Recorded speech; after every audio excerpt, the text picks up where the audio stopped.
Would you help the person who once broke you? Emily's redemption story.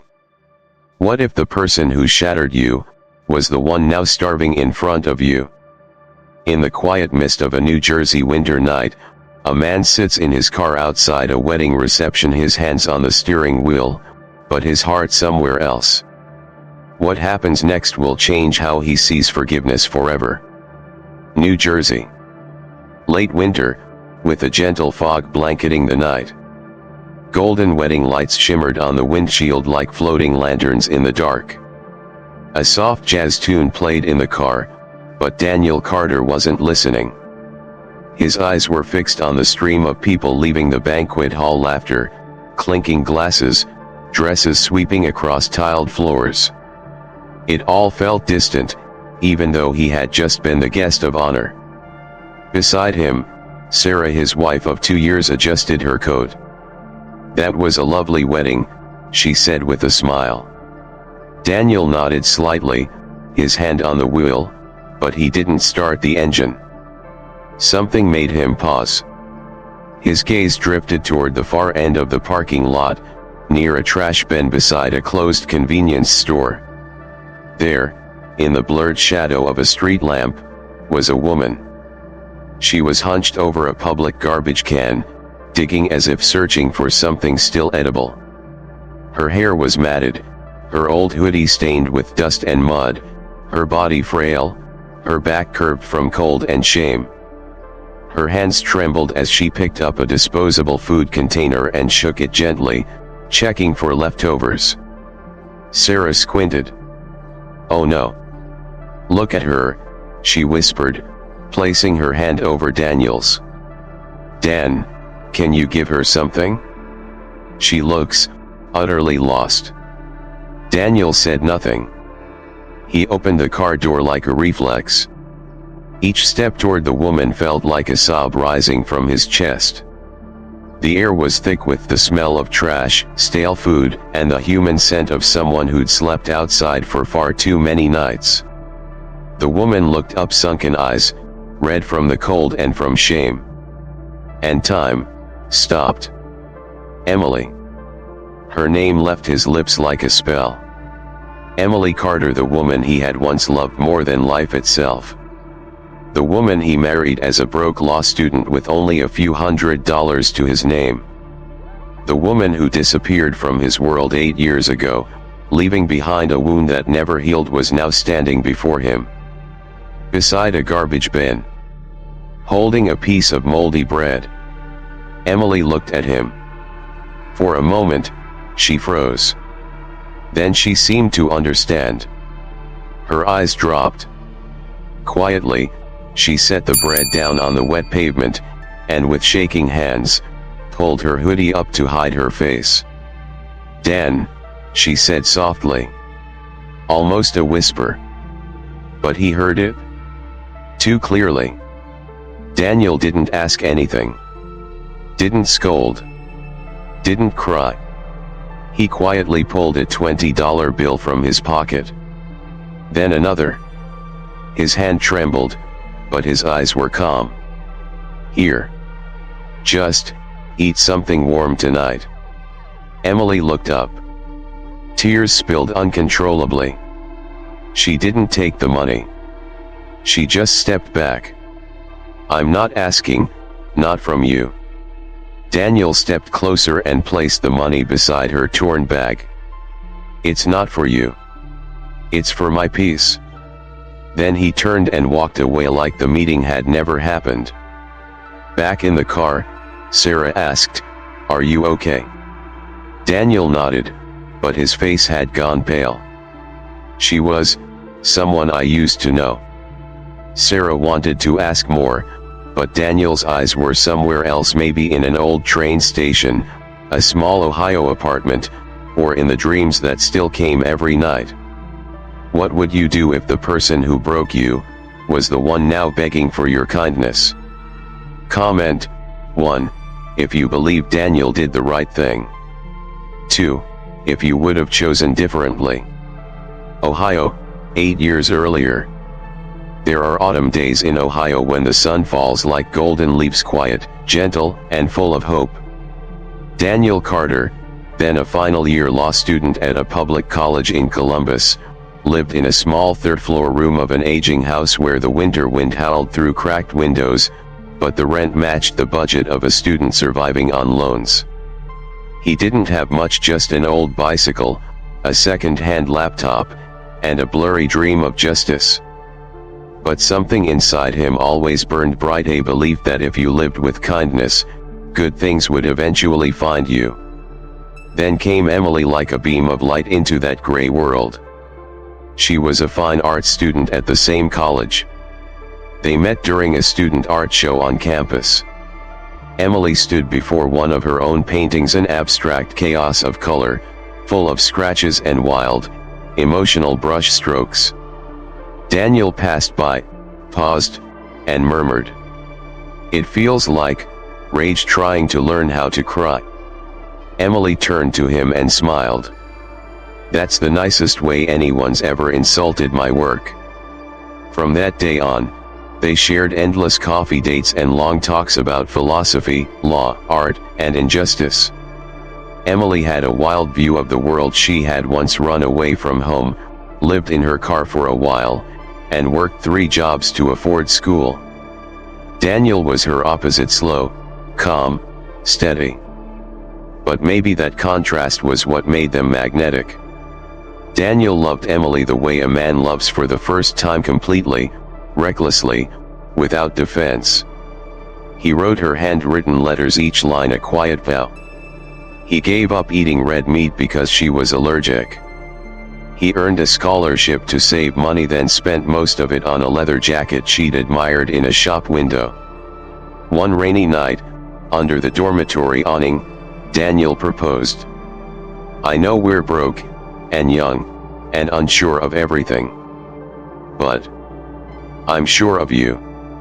Emily nodded, raindrops mixing with her tears. "Let's be reckless and try love anyway."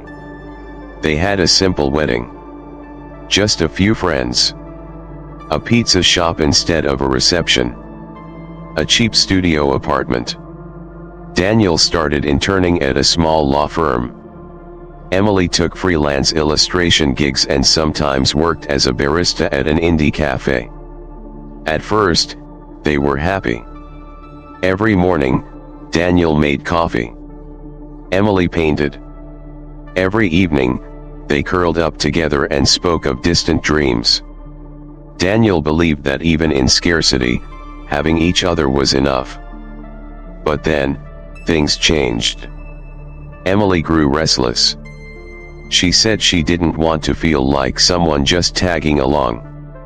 She compared her life to her friends, to Instagram, to what other people have. She wanted a new phone. Daniel spent 3 months of pay to buy her the latest iPhone. She wanted to take a photography course. He said yes, even though it meant cutting his own expenses. Emily stayed out later. Sometimes she forgot to call. When Daniel asked, she'd just laugh.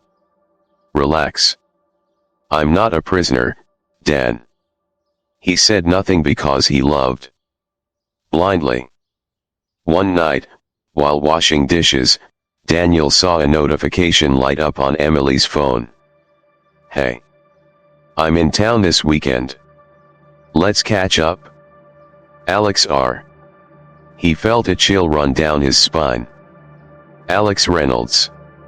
A name mentioned once, long ago, in their first year. "You don't have to worry," Emily had said back then. "He's ancient history." Daniel held the phone, heart twisting. But he set it down. He didn't open it. A week passed. No texts. No calls. No explanations. The chair Emily always used still had a dent.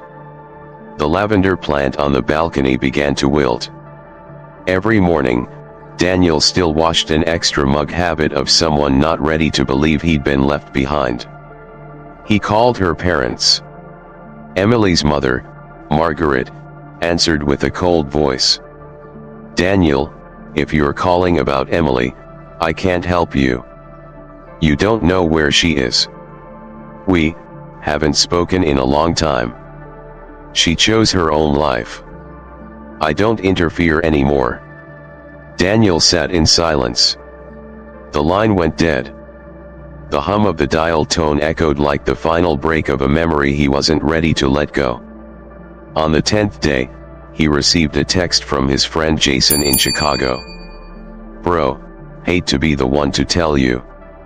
Saw Emily and that Alex guy at the art district last night. Holding hands. Looked, not temporary." Daniel felt his chest sink like someone had dropped a stone into a still lake. No ripples, just weight. He set the phone down and walked outside. That night, he wandered aimlessly through 3 city blocks. The March wind was bitter, but it wasn't colder than what he felt inside.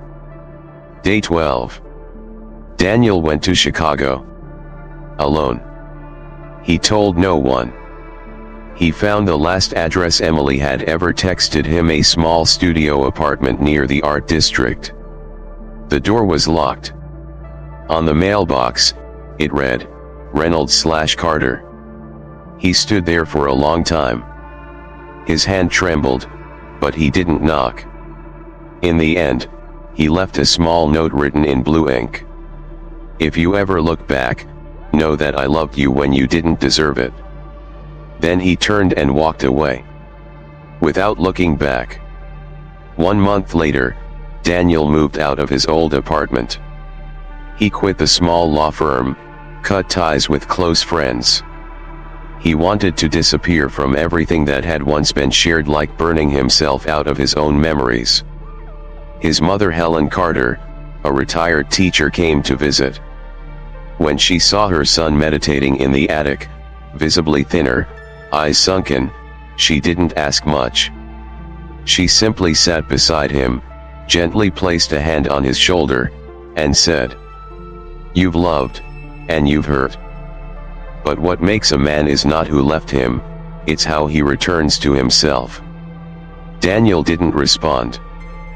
But tears fell onto his hands, like the old Zen saying goes, "The dew speaks nothing, yet glistens every dawn." Month 3. Daniel returned to law school not as a student, but as a guest speaker for first years in the Lessons from Life program. He began relearning not just the law, but how to be alone, how to cook, how to live without applause. 1 year later, he worked at a community justice center, a nonprofit legal office serving the poor, the conned, the forgotten. He spoke less, listened more. Every time he looked in the mirror, he saw a different man, no longer fiery, but sharp, grounded. He didn't mention Emily. Didn't delete her name from his old email drafts. But he didn't look back, either. Spring, 2 years after Emily left. Daniel had begun to rediscover the taste of morning coffee, the crisp smell of legal paperwork, and the stillness in his mind after 20 minutes of daily meditation. But the strangest thing was, the pain no longer had sharp edges. It remained like a dull scar, a reminder, not a ruler.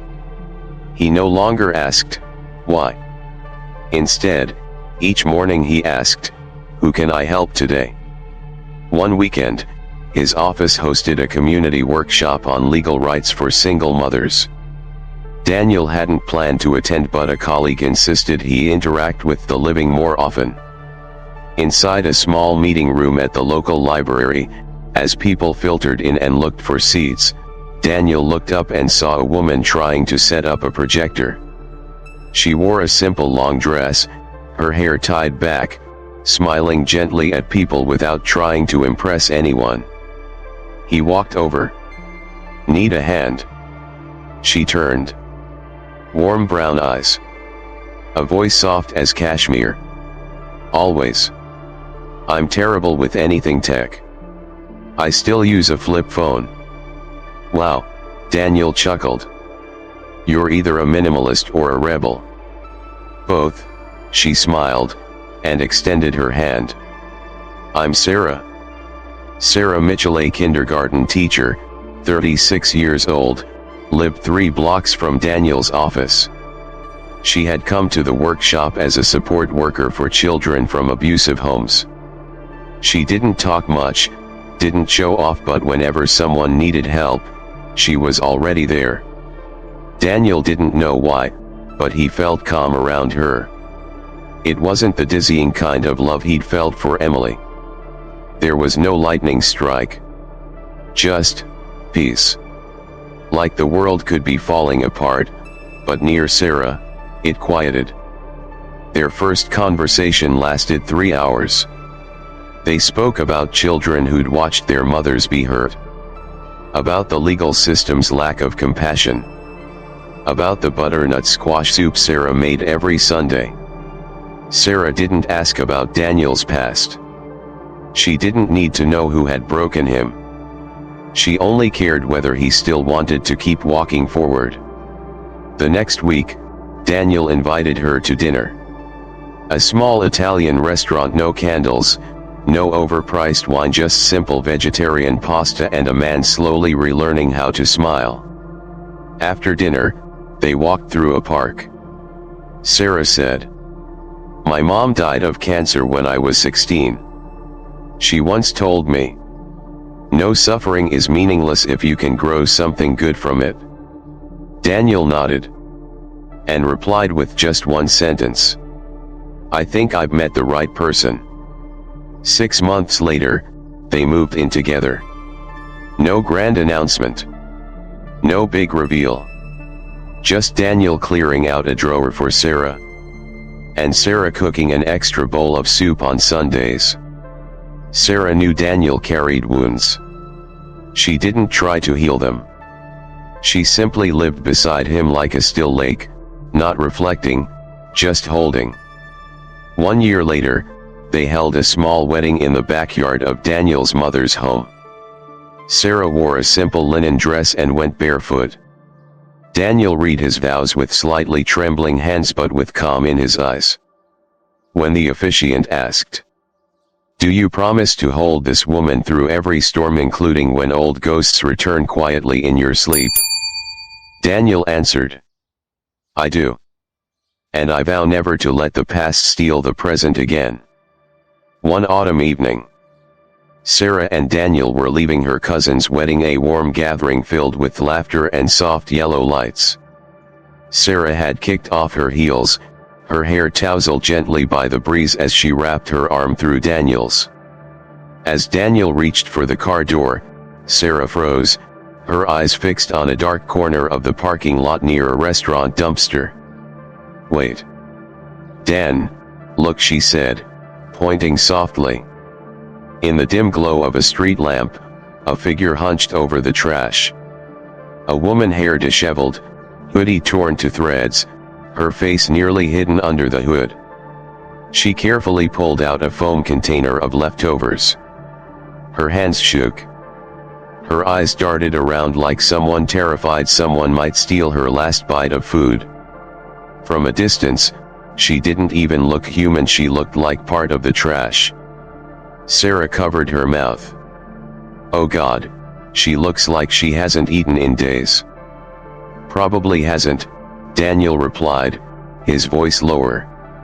Sarah searched her purse and handed him a $20 bill. "Can you give this to her? Maybe ask if she needs anything else." Daniel walked over. Every step felt like sinking into soft sand. As he neared, a breeze shifted the woman's hood just enough. And then, he saw her face. Emily. She saw him too. Her eyes widened. Her fingers clenched the food container like it was the last thing she could hold onto. Daniel stood still. Emily didn't cry. Didn't speak. She just lowered her head, her shoulders curling as if trying to disappear into the shadows. Daniel pulled the bill from his pocket and held it out. "Here. For food." Emily didn't look up. "I don't want your money," she said, her voice raspy from cold, from hunger, from bitterness. But Daniel didn't withdraw his hand. "It's not for you," he said. "It's for me. So I can sleep tonight." Emily clutched the container, then slowly reached out and took the bill like it weighed more than the years between them. "I'm sorry," she whispered. "But I know that doesn't mean anything." Daniel didn't reply. He simply nodded and walked away.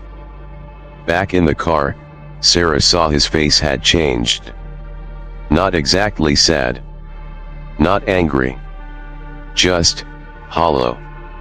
"Are you okay?" "Yeah. Just tired." "Do you know her?" Daniel looked out the window. After a pause, he said, almost to himself, "She was someone I once loved. A long time ago." Sarah stayed quiet. She didn't ask anything else. But she squeezed his hand not to hold him back, but to remind him. "You're here. With me. Now." That night, Daniel couldn't sleep. In the dark kitchen, he made tea. The gas flame danced across the porcelain. Images of Emily scavenging for food, eyes lowered like a stray cat, kept flashing in his mind. He thought he had let go. But letting go doesn't mean the heart stops feeling. A week passed since Daniel saw Emily by the dumpster. He never mentioned it again. Sarah didn't ask. But silence has its own language. And Sarah understood. She saw it in how long he stared while brewing tea, how still he sat when turning off the lights, how quiet he became when music played. One weekend evening, after a simple dinner of roasted cauliflower and rye bread, Sarah poured 2 cups of chamomile tea and sat beside him on the couch. The golden floor lamp cast a soft glow on his face, revealing weariness without words. "I've tried to give you space," Sarah said, her voice soft like velvet. "But I can feel it, Dan. Something shifted in you." Daniel stared at the tea. Steam rose like a quiet suggestion. "Let it go." He exhaled. Very softly. It was her. Sarah nodded gently. "The woman in the parking lot." "Emily. Your ex-wife." Daniel didn't respond with words. But his slow, deliberate nod said everything. The room went silent. Only the ticking of the wall clock remained. Then Daniel spoke like he was turning the pages of a book he had kept hidden. "We met in college. She was magnetic. Like fire in human form. And I thought, maybe if I loved her enough, she'd stop burning herself." He shared it all without embellishment, without excuses. The wild love of their student years, the sacrifices, the morning she disappeared, the trip to Chicago just to leave a note on her door. Sarah listened. No interruptions. No judgment. She simply let him lay it all out like someone gently cleaning a wound so it could finally heal. "And now she's that," Daniel said quietly. "A shadow. A consequence. And I don't know what I'm supposed to feel." "What do you feel?" "Pity. Sadness. Maybe guilt. But not love. Not anymore." Sarah softly touched his hand. "You don't owe her anything, Dan. But maybe, this is your way of closing the loop. Of finding peace." Daniel looked at her.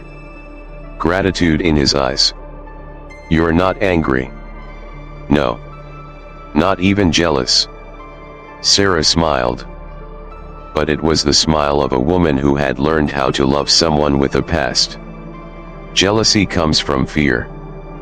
But love comes with trust. That night, lying next to Sarah, Daniel no longer saw Emily as a ghost. She was a trial long past, one that needed to be released with compassion. In Buddhist teaching, there's the concept of dedicating merit, offering the goodness we accumulate to others, not because they deserve it, but because we wish to end suffering.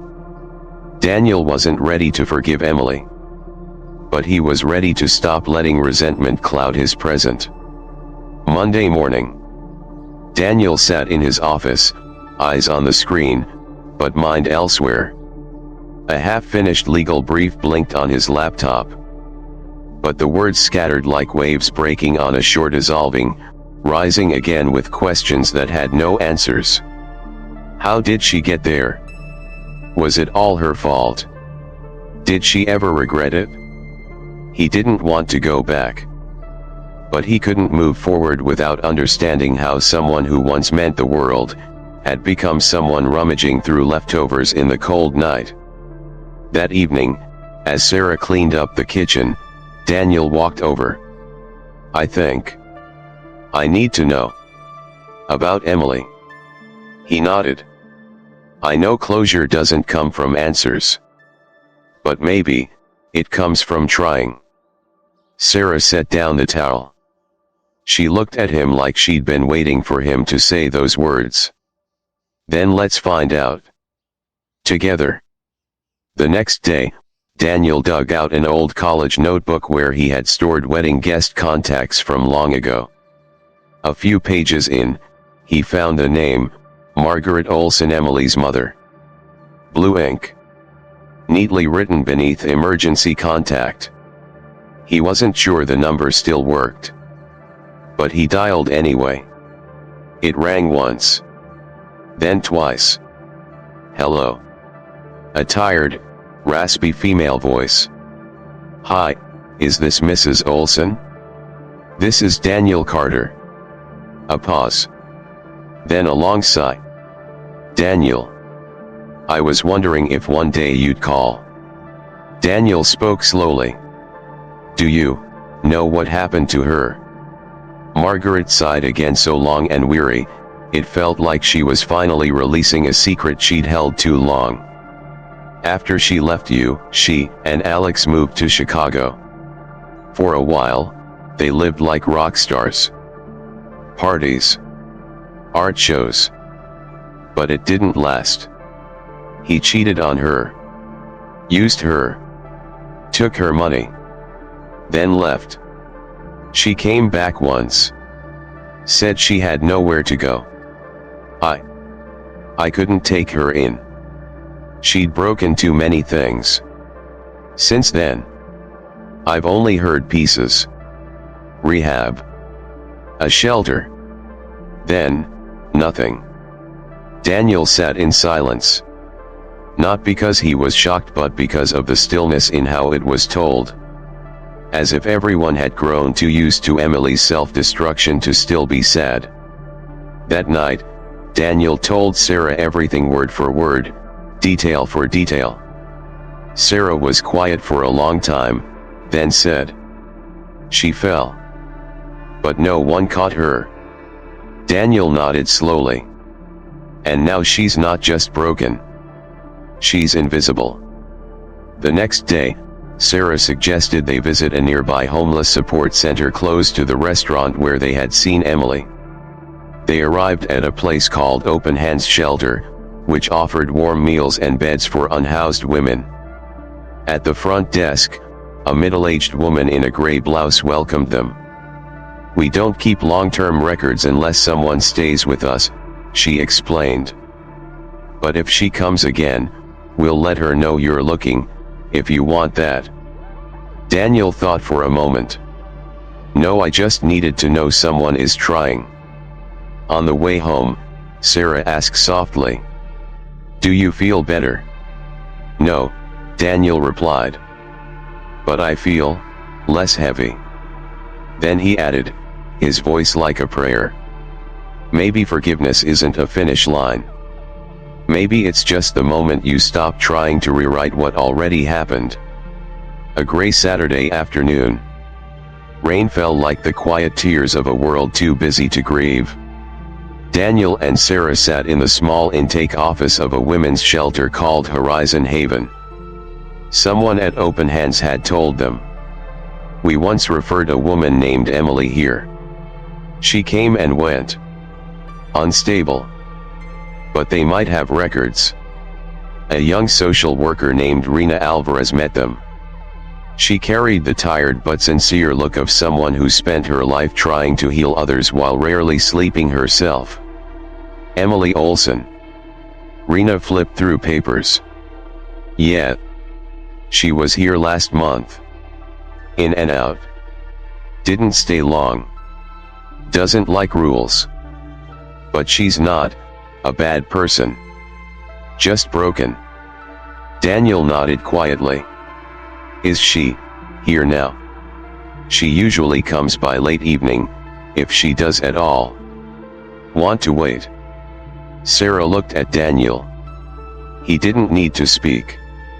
They both nodded. 3 hours passed. The waiting room emptied. The yellow ceiling light began to flicker.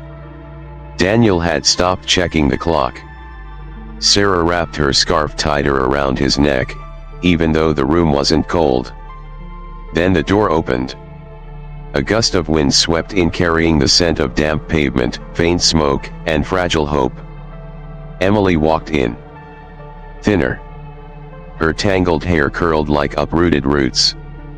Her eyes dulled, fixed to the floor. Each step slow, like an apology to herself. Rena whispered.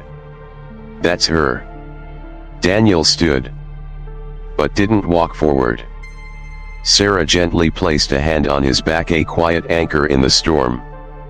Emily. He called her name like summoning a fading dream. Emily paused. Turned her head. When she saw Daniel and Sarah standing beside him, her eyes widened. But she didn't run. She didn't scream. She just exhaled. Like the world had finally stopped hiding from her.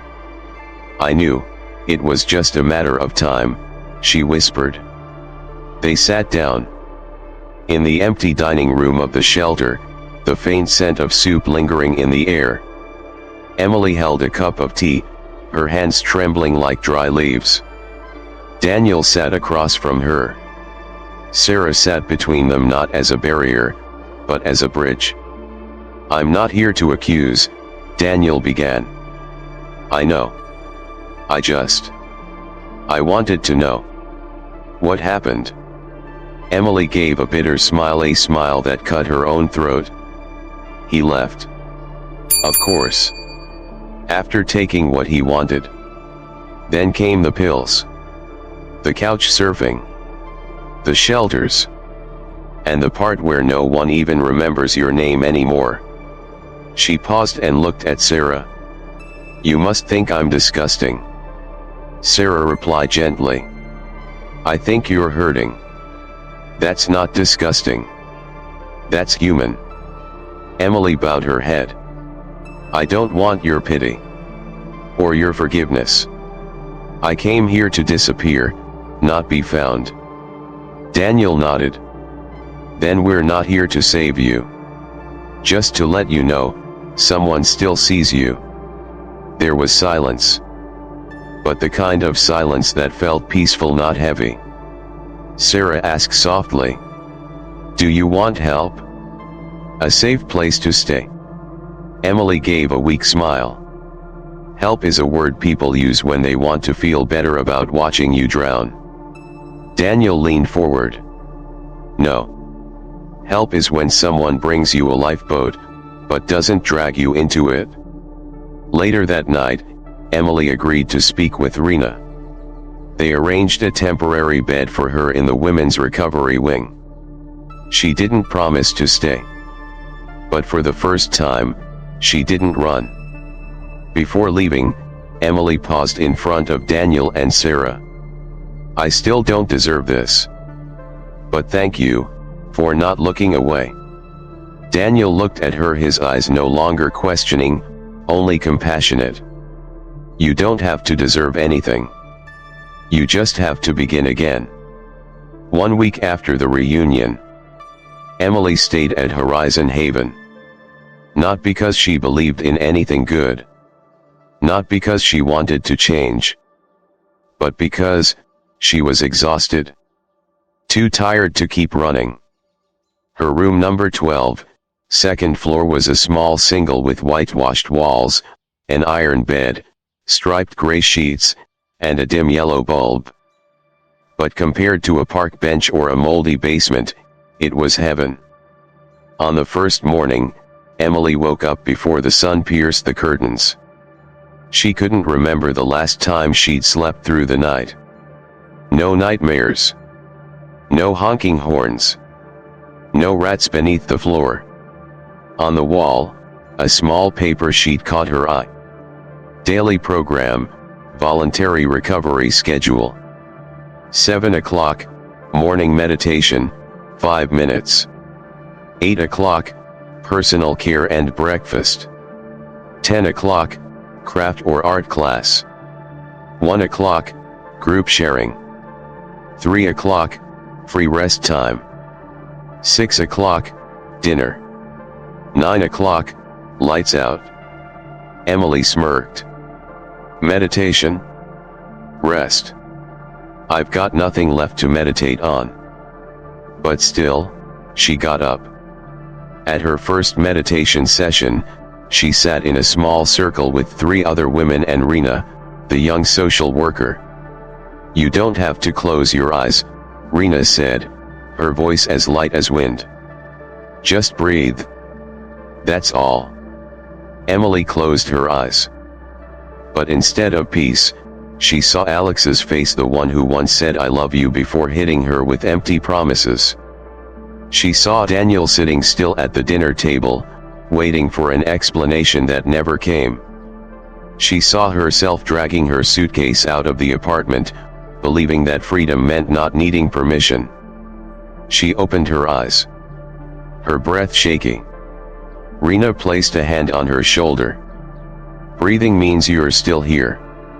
That's a win. In the following days, Emily tried joining the craft class. She used to paint. In college, people once said she had a wild aesthetic eye. Now, her hands shook. The needle pricked her finger. Blood. A woman named Teresa, older, handed her a bandage and smiled. First blood is a rite of passage. Emily smiled faintly. For the first time in months, it wasn't a bitter smile. At her first group sharing session, Emily didn't speak. But she listened. One woman spoke about being abused by her own father. Another confessed to selling her daughter for opioids. One had lost her husband to war, then her home to a hurricane. Emily realized, pain wasn't her exclusive domain. And for the first time, she asked herself, if they're still standing, why do I keep choosing to stay down? Saturday night. Rena invited Emily for tea. Not as a staff member but as a friend. Why did you stay? Emily asked. Because disappearing is exhausting, Rena replied. And showing up is the only way to start again. Emily was quiet. Then asked, do you think I'm redeemable? Rena looked straight into her eyes. Redemption isn't something you earn. It's something you grow one decision at a time. That night, Emily wrote in a journal a habit she had abandoned since leaving Daniel. Page 1 held only 3 lines. I stole love. I wasted trust. I survived anyway. Maybe that's enough for now. Winter came knocking. Emily had been at Horizon Haven for nearly 2 months. No more sleeping by day, wandering by night. No more hiding under filthy hoodies or behind evasive eyes. Now, she was part of the small community sewing scarves for fundraising, sharing in recovery groups, covering for Rena at breakfast duty. Each small act was like a brick she was rebuilding herself, slowly, piece by piece. One Sunday afternoon, Emily was allowed to join the recovery group on a shopping trip to a downtown market near the place she once lived, once loved, once believed she was untouchable. That's when she saw him. Alex Reynolds. Standing in front of an indie cafe, arms slung around a young girl, purple hair, dazed expression like a high schooler. Alex looked the same: white shirt, expensive sunglasses, that smug half smile. He was talking animatedly. The girl, wide-eyed, sipped in every word like sweet wine. Emily froze. Her heart pounded like a hammer to the chest. But this time, she didn't back away. She trailed them from a safe distance. Not out of hatred, but from the shock of clarity. He hasn't changed. But I have. Quietly, she pulled out her shelter-issued phone. Snapped a photo. She didn't know yet what she'd do with it. But her instincts whispered, "This is part of karma. And you can't keep walking away." That night, she told everything to Rena. She showed the photo. "It's him. And he's doing it again." Rena looked at her for a long moment. Then asked, "Do you want to stop him?" Emily nodded. Slow.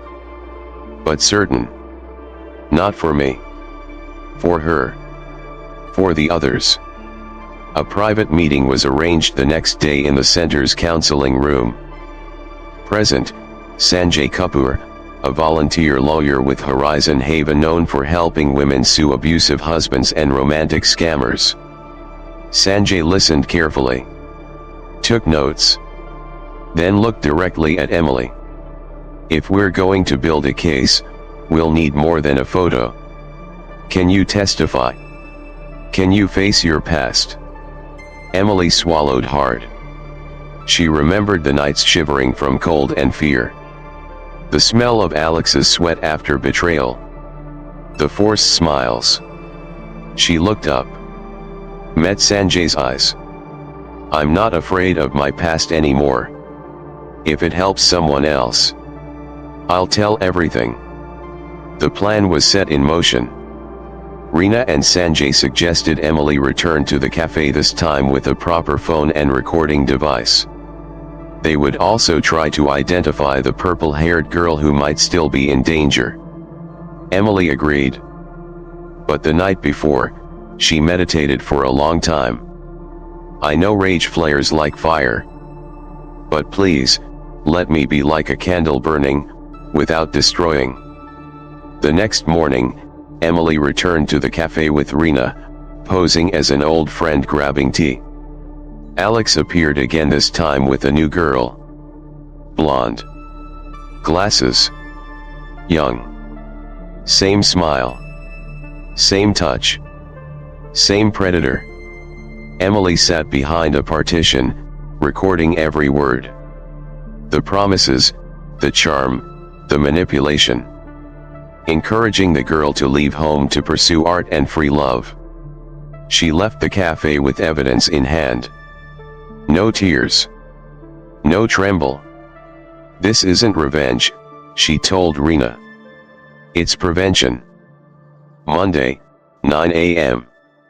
In the second-floor conference room of Horizon Haven, there were no black robes, no gavels, yet the air felt as heavy as a courtroom. Emily. Rena. Sanjay. On the table sat a neatly clipped file, photographs, voice recordings, handwritten accounts from Emily's time after leaving Chicago up to entering the shelter. Sanjay opened his laptop and played the recorded conversation between Alex and the blonde girl. Alex's voice rang out clearly. "I can help you escape your boring life. You're special. You just don't see it yet." Emily clenched her fists, not out of fear, but because she knew the script too well. "This is grooming," Sanjay concluded. "Manipulation. Gaslighting. Psychological seduction. It fits the pattern. But we still need more." "More what?" Emily asked. "Another victim. Another witness. Someone like you." Someone recent. Emily fell silent, then whispered. There is one. Her name was Neha. The purple-haired girl Emily had first seen. She no longer visited the cafe, but with a few connections through Horizon Haven, Rena tracked her down a student dorm near the Art University. At first, Neha was extremely cautious.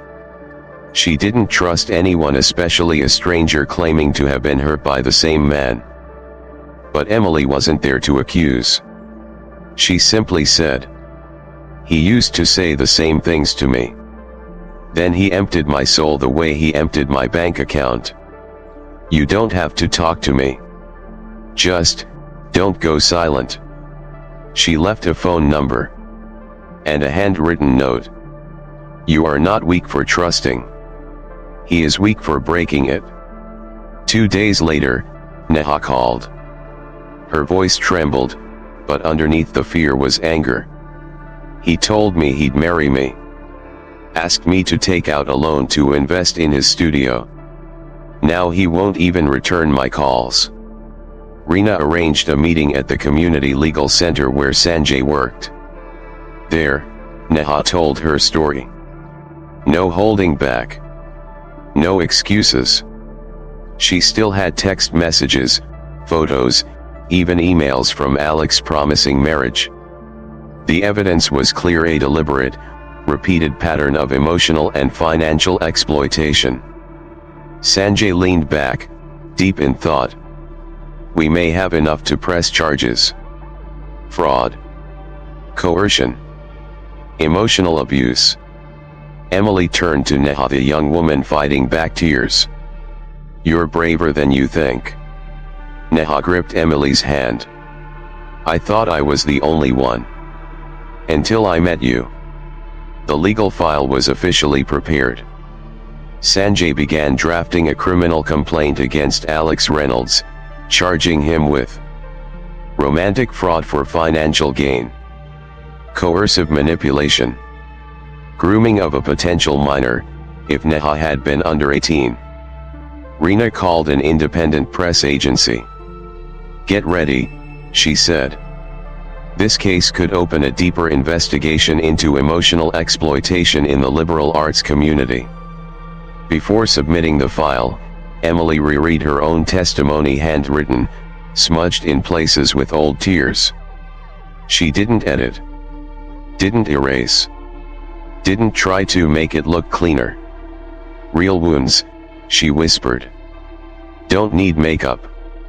That night, in her quiet room, Emily meditated like always. But not to escape. She sent calm energy toward the man who had once broken her. "I don't hate you. But I won't let you keep hurting others. May I have the clarity to do what's right without letting my heart become a weapon." Sentencing day. Emily walked into court ready for any outcome. She wore white linen shirt, long skirt. Not to prove innocence, but to remind herself. "Today, I carry no shame. Only light." Neha sat beside her. Her hand shook like a bird before a storm. Rena and Sanjay were in the front row. Alex sat at the defendant's table for once, not smiling. The judge entered. The room thickened like air before thunder. After reviewing the testimonies, digital evidence, and psychological assessments, the court finds the defendant, Mr. Alex Reynolds, guilty on multiple counts including financial fraud, coercive manipulation, and emotional abuse. Sentenced to 3 years in state custody, with mandatory psychological evaluation and prohibition from contacting the plaintiffs. Silence. One beat. Then breath. No applause. No tears. But Emily and Neha knew this verdict wasn't just a punishment. It was liberation. Outside the courthouse, a small group of reporters and supporters waited. A young woman approached Emily, whispering, "I saw the story online. He almost got to me too." "Thank you." Emily smiled. No words. None needed. That evening, at a small gathering in Horizon Haven, Rena popped non-alcoholic champagne. Everyone raised a glass. Sanjay said to Emily, "You didn't just win a case. You redefined what justice looks like for women like you." Neha gave Emily a new journal with a brown leather cover. "For your next story. One where you're the author, not the subject." Emily hugged her. Long. Silent. Grateful. Late that night, Emily sat alone in her room. On her bed lay the old hoodie, now washed, folded, clean. No longer smelling of garbage, but of detergent and memory. She opened her new journal and wrote on the first page, "Today, I don't feel like a victim or a survivor. I feel like someone who chooses. I choose to speak. I choose to forgive, not because he deserves it, but because I deserve peace. I choose light, not to hide the dark, but to walk through it." The next morning, Emily visited Daniel and Sarah unannounced. They drank tea in the backyard. Not much was said. No one mentioned the past. Until Daniel softly said, "I heard, you did something brave." Emily's eyes sparkled. "No, I did something right." Sarah smiled. She handed over an envelope containing a card that read, "To New Beginnings." 3 months after the trial, Emily lived in a small apartment paid for by savings and a start-up grant from Horizon Haven. She was no longer a shelter resident. She was now a full-time staff member teaching craft classes to newly arrived women. She woke up each morning at 6 a.m., meditated for 15 minutes, brewed mint tea, and opened the window to let sunlight pour over her art desk. She no longer painted rage, bloodied limbs, or regret-filled eyes. Now she painted light through prison bars. One hand reaching for another. A single drop of water clinging to a petal. One quiet Sunday, with the breeze curling past her porch, Emily pulled out a pine-scented sheet of paper. She placed her pen on it and began to write. "Dear Daniel and Sarah, I wasn't sure if I should write this. Maybe you don't want to hear from me again. And if that's true, I'll understand. I just wanted to say thank you. Not because you saved me, but because you saw me when I couldn't even see myself. That day, if Daniel hadn't handed me that bill, if Sarah hadn't said, 'She looks like she hasn't eaten in days,' I might have died. Not biologically, but spiritually, my belief in people, in my ability to begin again. But you didn't look away. I hurt Daniel in ways I can never undo. I was jealous of Sarah because she was the kind of woman I never had the courage to be. But now, I no longer see you as a mirror reflecting my failures. I see you as light, steady, quiet, guiding the lost back home. I'm not writing this to ask for forgiveness. I don't expect a reply. I'm writing this because I need to lay down one last stone. The one called silence. And then I'll walk forward, head neither bowed in shame nor raised in pride. Just walking. With a heart that's grateful. And hands that want to offer something good. May your family always be well. With deepest gratitude, Emily." She folded the letter. Placed it in an envelope. Wrote their names on the front. Then, didn't send it. She placed it in a small wooden box, alongside half-finished embroidery patches from girls she had taught. "Not everything has to be spoken," she whispered. "Some peace is meant to be held quietly." That spring, Emily opened a small craft stall selling handmade goods from women in recovery. Beneath the sign, embroidered in soft thread, "Where broken hands create healing things," Neha became her first business partner. Reena still visited weekly. Sanjay sent a handwritten card for opening day. Justice may end in court, but healing begins in places like this. One day, by chance, Sarah and Daniel passed by the stall. They stopped. Sarah admired the lotus-embroidered handkerchiefs, dove keychains, and tiny paintings that read, "Let go. Begin again." They didn't know Emily was the woman behind the counter helping a customer in the corner. But as they walked past, Daniel paused, murmuring, "Feels like someone here knows how to start over." Sarah smiled. "And knows how to forgive without needing to be asked." Must all letters be sent, for healing to begin? If you've ever written something important to someone but never sent it, leave a 16 and share. Why did you hold it back? Spring turned to summer. The little stall at the corner of Rosewood Market became a quiet refuge for many artists, wanderers, mothers rebuilding their lives. Some came to buy. Some came to ask. Some just came to sit with the smell of fresh thread and mint tea. Emily never placed her name on the storefront. She didn't need to.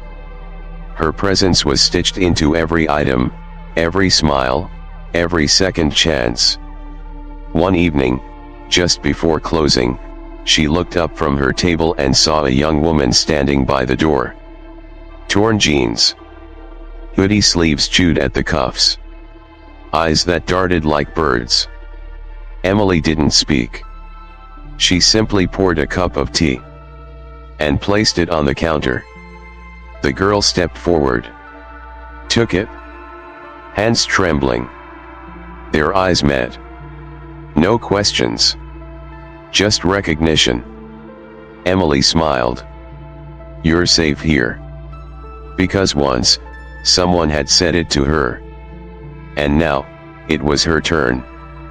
Have you ever had to start over?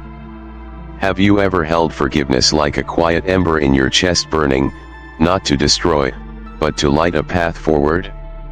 If this story spoke to you, share your thoughts in the comments. Leave a 16 if you've ever written a letter you never sent. Tag someone who might need to know they're not alone. Because healing doesn't need noise. It just needs truth. And a hand willing to reach back. Let go. Begin again. Rightward arrow. Subscribe to Ksitigarbha Tales for more stories of redemption, healing, and the quiet power of compassion.